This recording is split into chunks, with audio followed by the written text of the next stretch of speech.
1490 WAKR. Time to go to film school here on the morning show.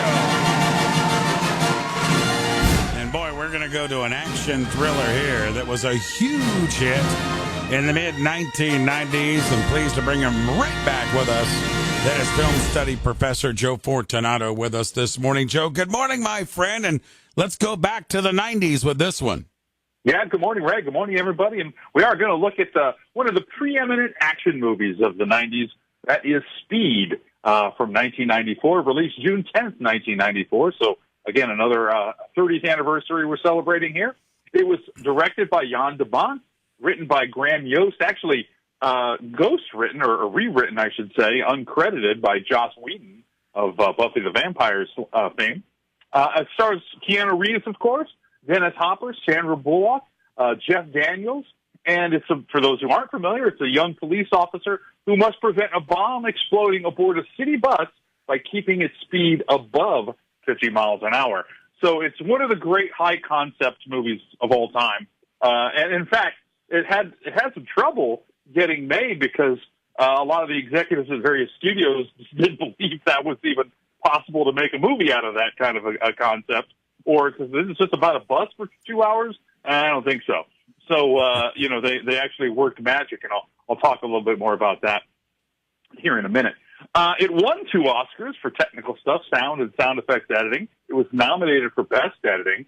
Big hit. It grossed $120 million in the U.S.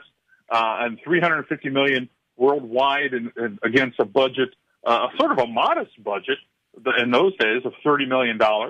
And it was voted on AFI's list of top 100 heart-pounding movies. They have a list for everything.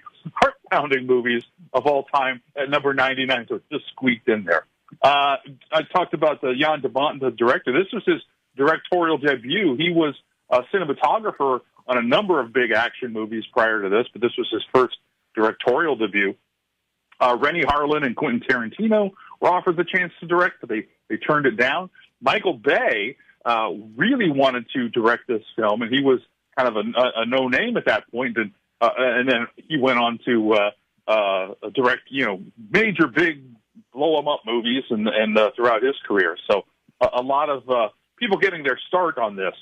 This movie kind of represents a bit of a reinvention of the 70s disaster movie. It was a formula that was sort of similar to those airport movies of the 70s where someone or something renders the pilot incapacitated, and it's up to one of the flight attendants to pilot and land the plane and with the help of mission control. And that's kind of what we're doing here, only on a bus. And that person who is supposed to land the plane, or in this case, drive the bus, is Sandra Bullock. And she actually learned to drive a bus for the film, passing her test and getting a license on her first attempt. Speaking of the bus, there were 10 buses used in making this film. Each one had 2 steering wheels, one for Sandra Bullock in the driver's seat, and the other for the actual stunt driver, who more often than not was on the roof of the bus. So I guess it's sort of like a souped-up driver's training bus, if you want to call it that, with multiple controllers there. I mentioned the studios in their reluctance, but 20th Century Fox eventually bit and made the film. They weren't sure what they had. They realized that they might have a hit movie on their hands when they noticed that during test screenings, audience members would walk backwards in the aisle when they needed to go to the bathroom, so they wouldn't miss anything on the screen. And just little things like that, tip off how an audience is reacting to a film. Joe, when you look at the stars of the movie, you'd probably agree it really launched the career of Sandra Bullock. It really restarted the career of Dennis Hopper, where he went on to other roles of sort of like criminals. And then Keanu Reeves, it really got him going in that direction as well. That was a big launch for those 3 stars of this movie.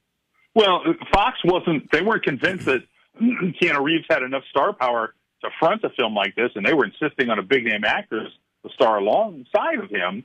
And Jan de Bont refused, and eventually they relented and went with Sandra Bullock and Reeves only 2 weeks before shooting. And you mentioned Dennis Hopper, sorry. And Jan de Bont kind of wanted someone, not a typical villain, although I might argue that Dennis Hopper kind of is a typical villain, or at least he's made a career of that or made a career of that. But anyway, Jan de Bont wanted someone not like a villain, but just like a regular person who just snapped. And that's sort of how he got that. We talk about casting, and Jack Nicholson and Robert De Niro were actually considered for that role of Howard that went to Hopper.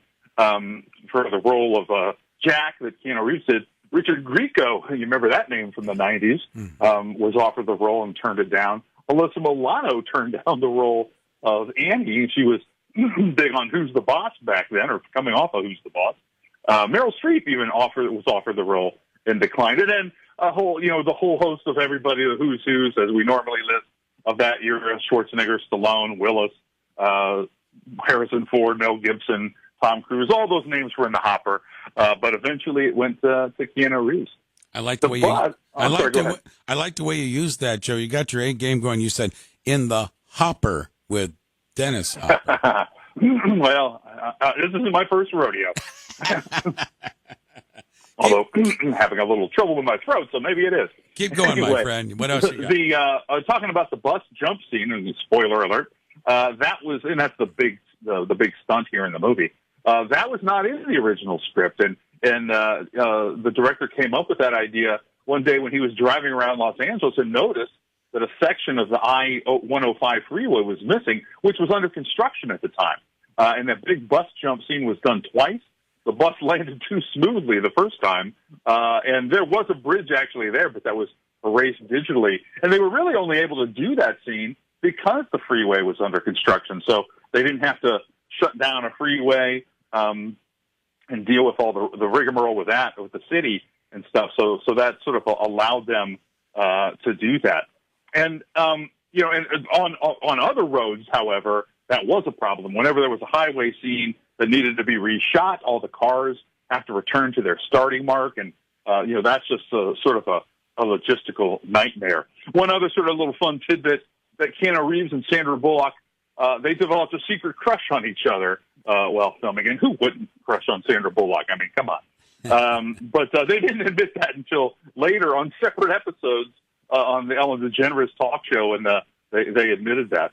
As good as 94 Speed was, Joe, the opposite end of the spectrum was 1997 when they did Speed 2, and it's regarded as one of the worst sequels of all time, and Keanu Reeves wasn't even in that, I believe.